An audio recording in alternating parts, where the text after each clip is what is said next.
Hello students, welcome back to Arul Spoken English class. இந்த வீடியோல நம்ம என்ன பார்க்க போறோம்னா ஆங்கிலத்துல பேசுறதுக்கு கிராமர் படிக்கணுமா படிக்க வேண்டாமா? இந்த குழப்பம் நம்மள பெரும்பாலானோருக்கு இருக்கு. ஏன்னா ஸ்போக்கன் இங்கிலீஷ் கிளாஸ் போயும் ஸ்கூல்ல படிச்சோம், காலேஜ்ல இங்கிலீஷ் படிச்சோம். நம்மள பலர் சரளமா இங்கிலீஷ் பேச முடியல. இவ்வளவுக்கும் நம்ம கிராமர் படிச்சிருக்கோம். அப்படிங்கறனால பலர் என்ன நினைக்கிறாங்கன்னா இங்கிலீஷ் கத்துக்கணும், அதாவது இங்கிலீஷ் பேசணும் அப்படின்னா கிராமர் அவசியம் கிடையாது. ஏன்னா கிராமர் கத்துக்கிட்டு அவங்களால சரளமா இங்கிலீஷ் பேச முடியல, அப்ப இங்கிலீஷ் பேசுறதுக்கு கிராமர் அவசியம் கிடையாது அப்படிங்கிற மாதிரி அவங்க ஃபீல் பண்றாங்க.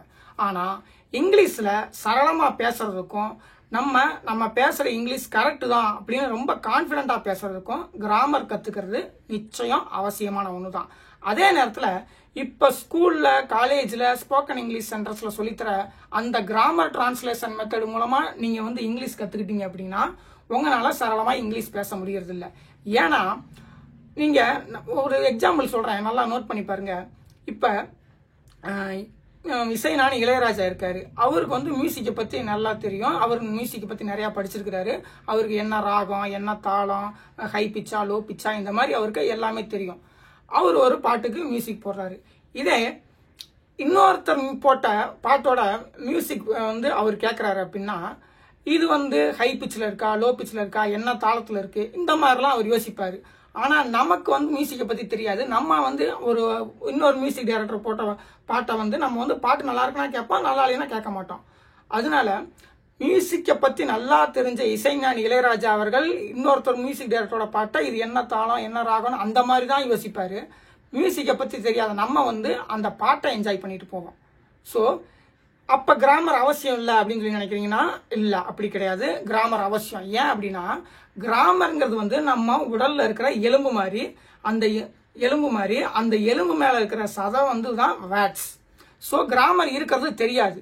நம்ம கூட நம்ம லாங்குவேஜோட கிராமரை கத்துருக்கோம், ஆனா நமக்கு அது தெரியாது.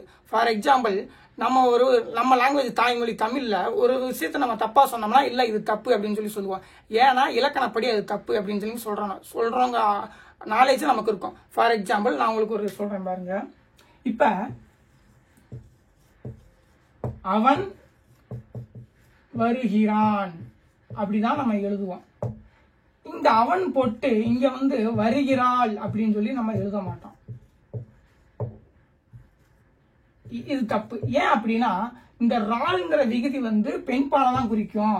அப்ப அவள் போட்டாதான் நம்ம இது போடணும், அவன் போட்டா ரான் தான் போடணும் அப்படின்னு நம்ம சொல்றோம்ல. இதுக்கு பேர் தான் கிராமர்.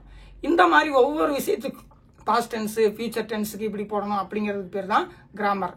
ஸோ கிராமர் நிச்சயம் அவசியமான ஒண்ணுதான். அதே நேரத்துல இப்ப ஸ்கூல், காலேஜ், ஸ்போக்கன் இங்கிலீஷ் சென்டர்ல சொல்லி தர இந்த கிராமர் டிரான்ஸ்லேஷன் மெத்தட் இருக்கு பாருங்க. கிராமர் டிரான்ஸ்லேஷன் மெத்தட், இதன் மூலமா தான் இப்ப வரைக்கும் நமக்கு இங்கிலீஷ் சொல்லி தராங்க, அதாவது கிராமரை சொல்லி தராங்க. இந்த கிராமர் மூலமா நம்ம இங்கிலீஷ் கத்துக்கிறதுனால என்ன ஆயிடுது அப்படின்னா நம்ம ஒரு இலக்கண வல்லுநரா மாறுறோமே தவிர ஒரு நேட்டிவ் ஸ்பீக்கர் மாதிரி நம்மளால சரளமா பேச முடியல. ஏன் அப்படின்னா இந்த மெத்தட் பாத்தீங்கன்னா ஒரு புலவர் ஒரு செய்யுள் எழுதினாரா எப்படி எழுதுவார்னா அந்த மாதிரி ரொம்ப இலக்கணம் சுத்தமா இருக்கணும் அப்படிங்கிற மாதிரி தான் இது பாத்தீங்கன்னா இந்த மெத்தட் நமக்கு ஒரு லாங்குவேஜ் சொல்லி கொடுக்கும், ஒரு லாங்குவேஜோட கிராமரை. ஆனா நம்ம அப்படி கத்துக்கிட்டோம்னா நம்மளால சரளமா இங்கிலீஷ் பேச முடியாது.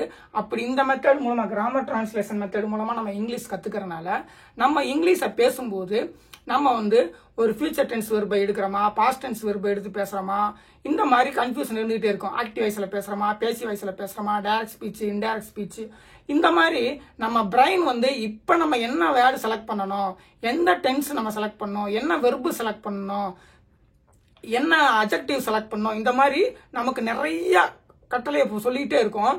அப்படிங்கிறப்ப இந்த மெத்தட் மூலமா நம்ம இது பண்றதுனால நம்ம ஸ்பீச் ஒரு நேட்டிவ் ஸ்பீக்கர் மாதிரி ரொம்ப சரளமா இருக்காது, யோசிச்சு பேசுற மாதிரி இருக்கும். ஸோ இந்த மெத்தட் இந்த மெத்தட்ல இங்கிலீஷ் கத்துக்கிறதுனால தான் நம்ம தயங்கி பேசுறதுனால கிராமர் அவசியம் இல்லை அப்படின்னு சொல்லி ஒரு சிலர் சொல்றாங்க. இந்த மெத்தட்ல தான் பிரச்சனை இருக்கே தவிர கிராமர்ங்கிறது ஒரு லாங்குவேஜுக்கு ரொம்ப அவசியம். ஸோ இந்த மெத்தட்ல இருக்கிற குறைகளை நிவர்த்தி பண்றதுக்காக நான் ஒரு புது மெத்தட் இன்ட்ரோடியூஸ் பண்றேன். அதுக்கு பேர் பாத்தீங்கன்னா அட்வான்ஸ்டு கிராமர் டிரான்ஸ்லேஷன் மெத்தட்.